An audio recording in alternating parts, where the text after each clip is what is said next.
Shalom Bapak Ibu Saudara yang dikasihi oleh Tuhan kita Yesus Kristus. Bagaimana kabar saudara hari ini? Saya berharap saudara dalam keadaan sehat dan diberkati oleh Tuhan kita Yesus Kristus ya. Berjumpa kembali bersama saya Billy Elia yang seperti biasa akan menemani Bapak Ibu Saudara selama kurang lebih 10-20 menit ke depan, di mana kita akan membaca dan merenungkan kebenaran firman Tuhan perikop demi perikop dimulai dari perjanjian baru. Dalam episode kali ini kita sudah memasuki perikop yang ke-20 yang kali ini terambil dari Matius pasal yang ke-6 ayat 25 sampai dengan ayat yang ke-34. Tentu saudara tidak asing dengan ayat firman Tuhan ini karena ayat firman Tuhan ini banyak kali menegur kita berkenaan tentang salah satu kelemahan di dalam pikiran kita saudara ya. Mari Bapak Ibu Saudara yang sudah mempersiapkan Alkitabnya, saya mau mengajak kita bersaat teduh dan membaca kebenaran firman Tuhan ini bersama-sama. Matius 6 ayat 25 sampai dengan ayat 34. Hal kekhawatiran. Karena itu aku berkata kepadamu, janganlah khawatir akan hidupmu, akan apa yang hendak kamu makan atau minum, dan janganlah khawatir pula akan tubuhmu, akan apa yang hendak kamu pakai. Bukankah hidup itu lebih penting daripada makanan, dan tubuh itu lebih penting daripada pakaian?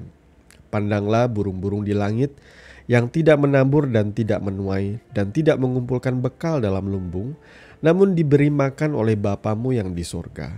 Bukankah kamu jauh melebihi burung-burung itu? Siapakah di antara kamu yang karena kekhawatirannya dapat menambahkan sehasta saja pada jalan hidupnya? Dan mengapa kamu khawatir akan pakaian? Perhatikanlah bunga bakung di ladang yang tumbuh tanpa bekerja dan tanpa memintal, namun aku berkata kepadamu, Salomo dalam segala kemegahannya pun tidak berpakaian seindah salah satu dari bunga itu. Jadi jika demikian Allah mendandani rumput di ladang yang hari ini ada dan besok dibuang ke dalam api, tidakkah ia akan terlebih lagi mendandani kamu, hai orang yang kurang percaya? Sebab itu janganlah kamu khawatir dan berkata, apakah yang akan kami makan? Apakah yang akan kami minum? Apakah yang akan kami pakai? Semua itu dicari bangsa-bangsa yang tidak mengenal Allah. Akan tetapi Bapamu yang di sorga tahu bahwa kamu memerlukan semuanya itu. Tetapi carilah dahulu kerajaan Allah dan kebenarannya, maka semuanya itu akan ditambahkan kepadamu. Sebab itu janganlah kamu khawatir akan hari besok, karena hari besok mempunyai kesusahannya sendiri. Kesusahan sehari cukuplah untuk sehari. Amin. Untuk kebenaran firman Tuhan. Bapak Ibu Saudara yang dikasihi oleh Tuhan kita Yesus Kristus, sekali lagi saya mau mengajak kita untuk sama-sama merenungkan kebenaran firman Tuhan yang lebih mendalam. Dan sebelum kita melakukannya, mari kita terlebih dahulu merendahkan hati dan berdoa. Bapa, di dalam nama Tuhan Yesus, kami sudah membaca kebenaran firman-Mu. Dan sebelum kami merenungkannya lebih dalam lagi, kami mau merendahkan hati di hadapan-Mu Tuhan. Memohon pertolongan dan pimpinan-Mu ya Roh Kudus, agar kami boleh mengerti apa yang menjadi maksud dan rencana-Mu di dalam kehidupan kami. Berbicaralah bagi setiap kami Tuhan, kami siap untuk mendengarkannya. Di dalam nama Tuhan Yesus kami berdoa. Amin. Saudaraku yang dikasihi Tuhan, siapa di antara Bapak Ibu Saudara yang tidak pernah merasakan kekhawatirannya? Setiap orang yang normal, yang masih hidup di dunia ini tentu adalah lumrah untuk merasakan khawatir ya, akan hal apapun ya. Dan memang harus kita akui bahwa kekhawatiran orang yang paling banyak itu bicara soal kebutuhan hidupnya. Hari esok, apa yang akan terjadi besok, itu mengkhawatirkan kita. Jangan pikir bahwa khawatir itu cuma masalah bagi orang-orang miskin ya, atau masalah bagi orang-orang yang hidupnya pas-pasan, yang pekerjaannya tidak menentu, yang pendapatan pemasukannya juga masih belum stabil, belum settle, belum aman. Wajar untuk kita merasakan kekhawatirannya. Apa yang akan kita makan besok? Apa yang akan kita pakai? Apa yang akan kita miliki yang kita butuhkan? Kesemuanya itu juga membuat kita seringkali kepikiran. Orang kaya pun sama, saudara ya. Sekalipun mereka punya banyak harta, mereka khawatir tentang usahanya. Apakah usahaku ini akan terus berjalan seterusnya aman? Bisa terus menghasilkan cuan untung? Takut. Jangan-jangan karena ini, jangan-jangan karena itu. Akhirnya banyak orang kaya pun yang karena kekhawatirannya jadi sukar tidur, insomnia. Ya. Saudaraku yang dikasihi oleh Tuhan kita Yesus Kristus, ayat firman yang disampaikan Tuhan ini kenapa bisa dikatakan sebagai hal yang penting ya? Karena sekali lagi, masalah kekhawatiran ini adalah masalah yang dialami oleh banyak orang. Dan Tuhan menggunakan kata jangan. Janganlah hendaknya kamu khawatir. Janganlah khawatir. Apa yang dimulai dengan kata jangan itu adalah sebuah perintah sekaligus larangan, saudara.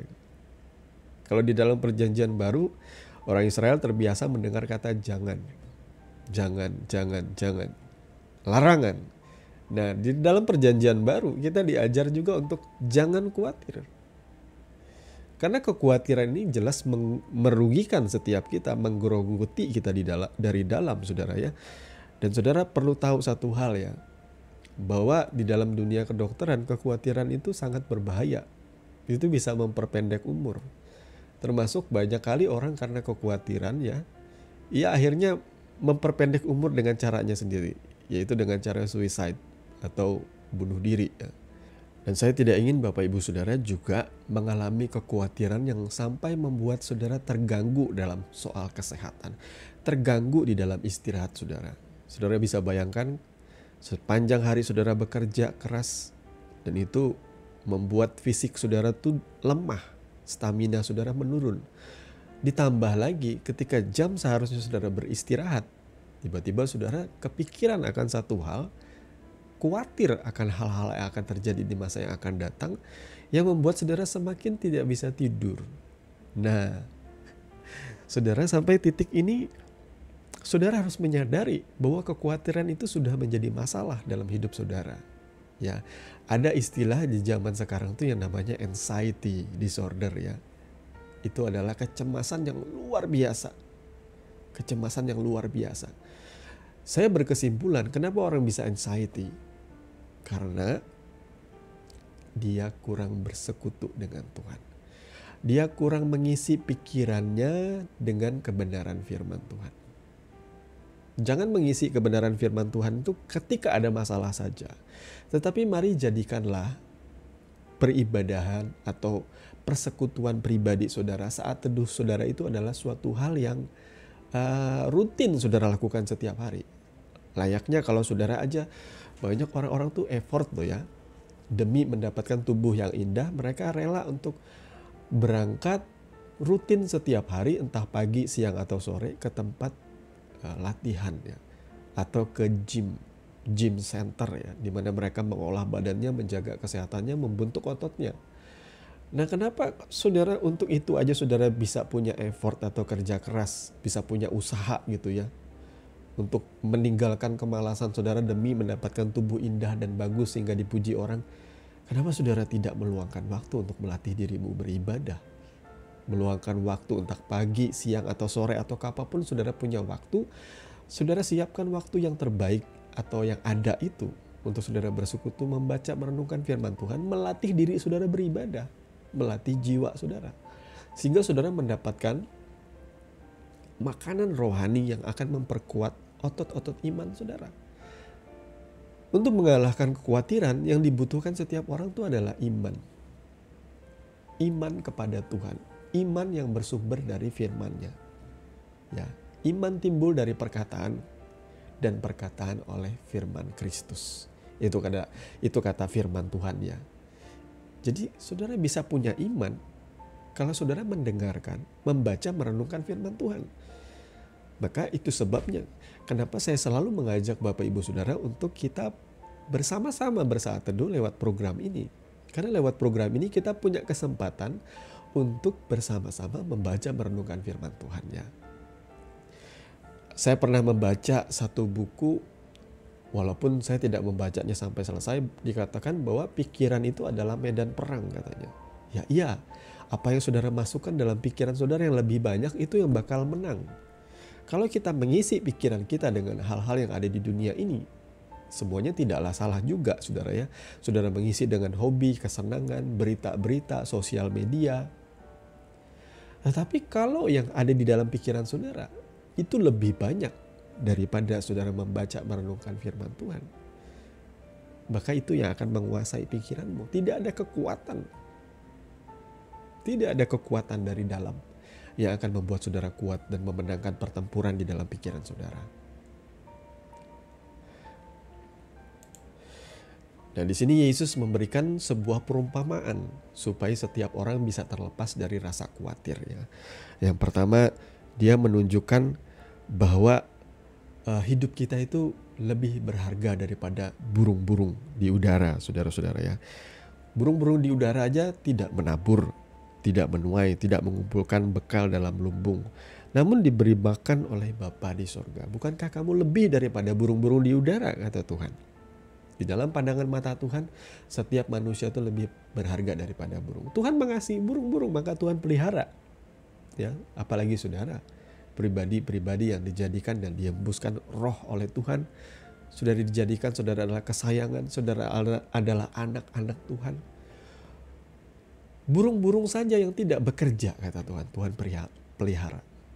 Apalagi saudara. Tapi tidak lantas kita mengartikan, berarti aku gak usah bekerja aja ya, aku dipelihara oleh Tuhan. Enggak, burung di udara bekerja dengan cara mencari makan. Mereka terbang ke sana kemari, lah jangan disamakan. Kalau misalnya aku gak usah bekerja, tidur di rumah, ya gimana saudara ya. Alkitab juga mencatat, lebih baik orang malas gak usah makan ya.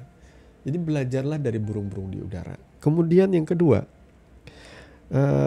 siapakah di antara kamu yang bisa menambah sehasta saja dari jalan hidupnya dengan kekhawatirannya? Menambah sehasta dari jalan itu bisa diartikan menambah umur saudara. Kekhawatiran itu seperti yang saya katakan di awal tadi ya, dari sisi kedokteran ternyata justru bisa memperpendek umur, bukan menambah umur. Kekhawatiran justru membuat saudara tuh kepikiran, sehingga dari kepikiran itu menimbulkan munculnya sakit penyakit. Nah, bukankah itu pemicunya? Kekhawatiran banyak kali membuat orang jatuh sakit oleh pikirannya sendiri. Kata orang, ketika kita memikirkan yang hal-hal yang tidak baik ya, hal-hal yang menakutkan dan lain sebagainya, terjadi kekacauan di dalam zat-zat kimia di dalam tubuh kita ini mulai tabrak-tabrakan kayak gitu ya, sehingga menimbulkan penyakit imun tubuh kita menurun.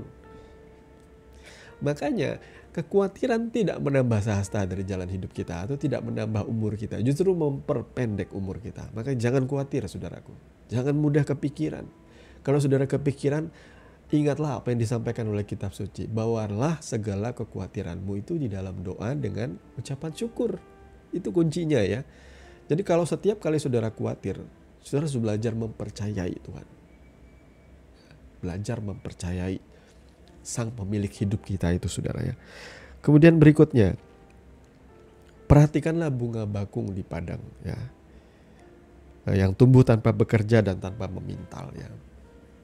Bunga bakung itu di dalam bahasa Ibrani-nya itu kalau diterjemahkan ke dalam bahasa Inggris ya, artinya Rose of Sharon, atau ke dalam bahasa Indonesia itu bunga mawar Sharon kata orang. Bunga bakung itu adalah bunga yang banyak kali ada di dalam kitab suci kita, terutama di dalam kitab Kidung Agung ya. Jadi ada perempuan sulam itu menyamakan dirinya seperti bunga bakung. Artinya dia menunjukkan bahwa bunga bakung itu tanpa memintal, tanpa dirawat. Bunga bakung itu tumbuh dengan indah. Tanpa dirawat, dia tetap tumbuh dengan indah. Ya. Dan keindahannya kata Tuhan Yesus di sini melebihi jubah Salomo, melebihi pakaian Salomo. Dengan kata lain, hidup saudara itu dipelihara oleh Tuhan lebih daripada bunga bakung di padang. Jadi saudara tidak usah takut. Ya. Yang perlu kita perhatikan di sini saudara ya, Tuhan menegur keras orang-orang khawatir ya. Apakah yang akan kami makan? Apakah yang akan kami pakai? Semuanya itu dicari oleh bangsa-bangsa yang tidak mengenal Allah. Jadi dengan kata lain, kalau saudara khawatir, saudara sama dengan orang-orang yang tidak mengenal Tuhan. Sama dengan orang yang tidak punya Tuhan. Berarti Tuhan Yesus dalam hidup saudara, saudara perlakukan sebagai apa saudaraku? Kalau saudara masih khawatir ya.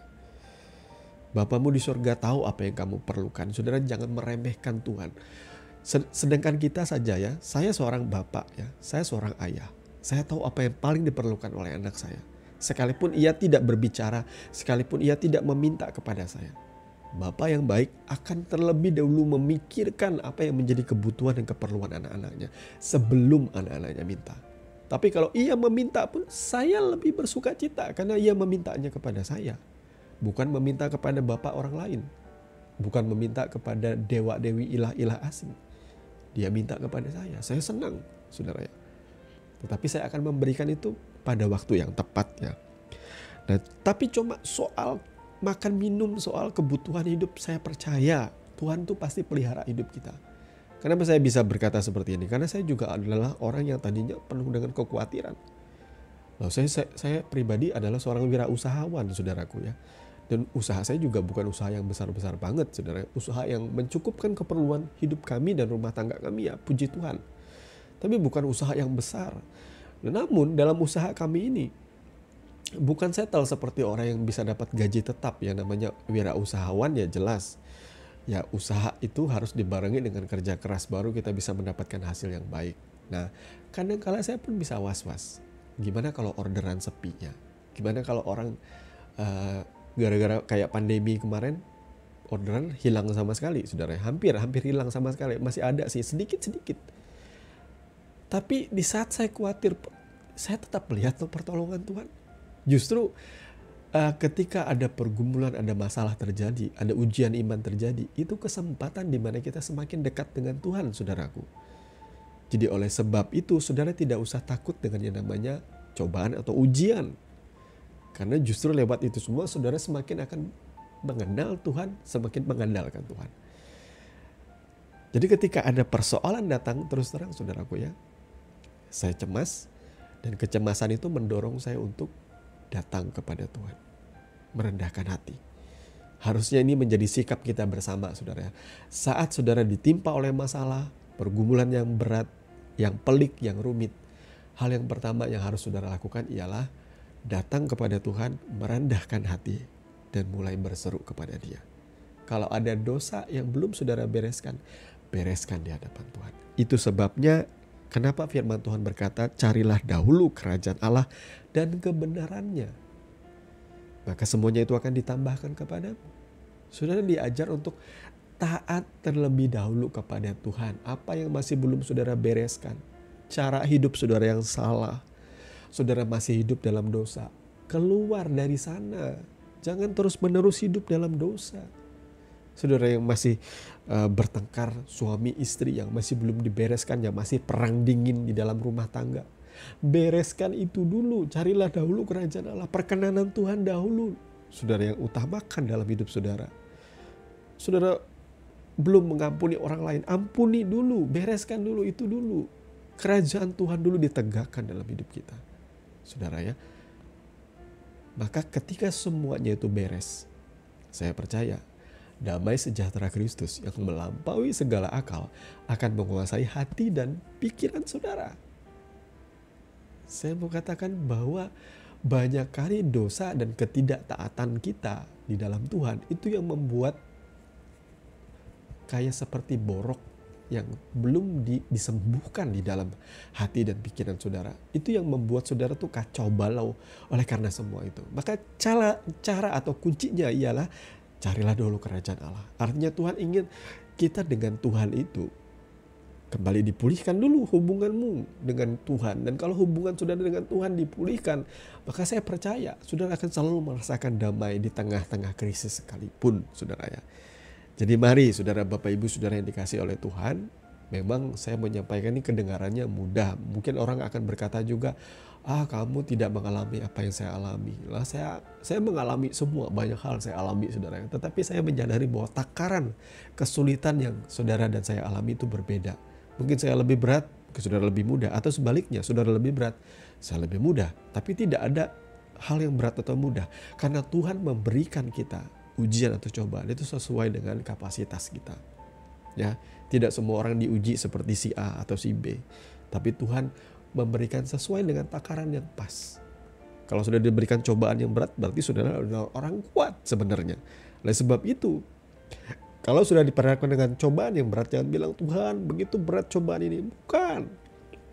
Kamu kuat sebenarnya. Dan Tuhan yang ada di dalammu lebih besar daripada semuanya itu. Jadi jangan khawatir. Serahkanlah segala kekhawatiranmu di dalam doa kepada Allah Bapa dengan permohonan dan ucapan syukur. Tuhan memberkati firman-Nya, mari kita berdoa. Bapa Surgawi, di dalam nama Tuhan Yesus, terima kasih untuk kebenaran firman yang sudah sama-sama kami baca renungkan di kesempatan kali ini. Yang mengajarkan kami supaya kami tidak khawatir akan apa yang kami makan, minum, pakai akan hari esok. Kami belajar menyadari bahwa semua kekhawatiran kami justru menimbulkan sakit penyakit, justru memperpendek hidup kami, Tuhan. Oleh sebab itu kami memilih untuk dengan iman mendisiplinkan diri kami untuk kembali bertekun di dalam membaca merenungkan firman Tuhan, berbakti, beribadah kepadamu, Tuhan. Sehingga manusia rohani kami dikuatkan, disegarkan. Enggak apa yang muncul dalam hati dan pikiran kami semata adalah damai sejahtera yang daripada Engkau, Tuhan. Sehingga dalam keputusan kami, dalam setiap tindak tanduk perbuatan kami itu lahir dari oleh karena kami mengenal Tuhan, mengenal firman-Mu. Terima kasih Bapa. Kami menyerahkan hari esok kami ke dalam tangan-Mu Tuhan. Kami percaya apapun yang Tuhan kerjakan, apapun yang terjadi di masa yang akan datang, semuanya damai sejahtera yang Kau rencanakan dalam hidup kami Tuhan. Sehingga terpujilah nama-Mu Tuhan akan apapun yang kami alami, baik buruknya yang kami rasakan, semua juga untuk mendidik kami, untuk kami semakin mempercayai dan mengenal Engkau Tuhan. Terpujilah nama-Mu Bapa kekal selama-lamanya. Di dalam nama Tuhan Yesus kami berdoa. Amin. Bapak Ibu Saudara yang dikasihi oleh Tuhan kita Yesus Kristus, kita sudah sampai di penghujung program seri pendalaman Alkitab. Terima kasih buat Bapak Ibu Saudara tetap setia untuk mengikuti kami dan mendukung kami di dalam doa, sehingga kami boleh menjadi berkat bagi banyak orang. Sukacita bagi kami ialah saudara bertumbuh dalam kebenaran, karena di mana ada kebenaran, di situ akan tumbuh damai sejahtera. Sampai bertemu di dalam seri program pendalaman Alkitab yang berikutnya. Saya Billy Elia pamit, kasih karunia menyertai saudara sekalian. Shalom.